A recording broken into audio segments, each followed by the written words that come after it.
All right, so this weekend is going to be a huge one as the Miller Football League, after a 5-year hiatus, is finally back, and it's been an amazing season, guys. Right. I'm joined by John Davis and Ken St. Nicholas. Of course, JD, my broadcast partner for this entire season of the MFL Game of the Week, only on KUAM TV and Local 2. And Ken, of course, is the league statistician. So, guys, I just want to get your comments on the big game. Of course, we're going to go through both playoff games. The number 1 seed, Cars Plus Rams, play the 4 seed Docomo Chargers. Now, JD, even though the Chargers finished at 0-6 and everything, you actually are favoring the Chargers this weekend.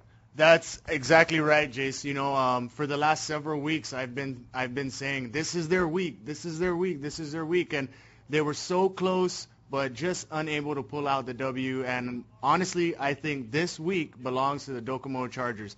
Lamau looks good. The offensive line is holding, and that defense, they can play. All right, Ken, you've been tracking, both teams.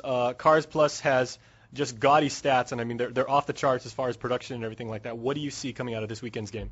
I like the Chargers a lot, but the one thing that they aren't consistent, and the Rams, if anything, are very, very consistent. Brad McCready has more than 1,000 yards passing. That's more than double the next closest guy, and he has a wide set of receivers who make a lot of catches. Eddie Cole leads the league in catches. The 2 running backs catch the ball very well, Dave Delgado, Kyle Rages, and Eddie Calvo. So I think the offense is just a little bit too much for the Chargers, and the Rams' defense is great. Leonard Lentz is a good linebacker, and the defensive line just really puts a lot of pressure on the quarterback. And Lamau just doesn't throw the ball really accurately. I mean, so somebody's got to root for the underdogs. All right, so really, really interesting contrast between your opinions, and of course the Cars Plus Rams have the number 1 scoring defense in the league. Those linebackers, like you said, Leonard Lentz, he was on our all KUAM team, which we'll show on KUAM.com. We got that coming up, so stay tuned for that. So their defense can really put some points on the board as well as on special teams. Yes. All right, guys, so that is the Saturday game. The Sunday game is, of course, the number 2 seed. That is the Shell House Angels. They are placing the number 3 seed in the league. That, of course, the Pepsi Warriors. That's going to be a really good game. They played last week, of course, in the final season, and it was the Warriors upsetting the Angels. The Angels haven't been playing their best ball of late, but, JD, back to you. Do you think this trend is going to continue?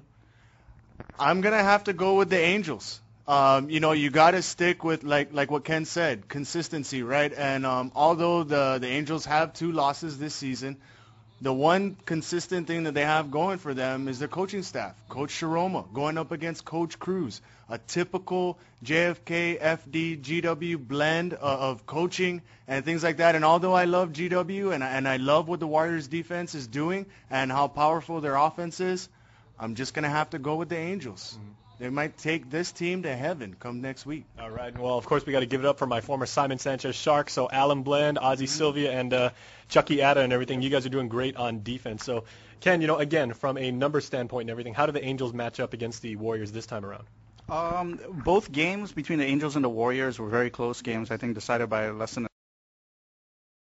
In both games, the strengths of each team weren't really prevalent. If you look at SP Phillips, he's had his worst stats, against the Warriors because, that defensive line or that defensive unit, Ryan Rios and whatnot. I mean, they put a lot of pressure on him, forced him to make bad decisions throwing. Mm-hmm. But at the same token, Hosea Ware, Robert Washington, Thaddeus Marlborough, they really haven't gotten off in those games versus the Angels with the rushing game.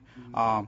But I'm going to go with the Warriors on this one. I think especially with that last game, because you're looking at an Angels team that's very bruised and battered. A lot of people are injured and hurt. And, I mean, they have a great defensive secondary. Ryan Bigler leads the league in interceptions and whatnot. But I think it'll be another close game, but Pepsi's going to come up on top, 14-7. All right. A repeat of last week's game. Hey, interesting. I wish both teams could win. They're both that good. All right. All teams are exceptional. And, of course, we'll make sure to see you at the playoffs because there's nothing like watching the MFL action live and in person. So make sure to come out and join us. JD and I will be there as well as Ken taking numbers at the University of Guam field in Mingilao right behind the field house. That's at 2:30 promptly. Kickoff starts then. It's fun for the whole family. So come on out and check out MFL playoff football. We'll see you then.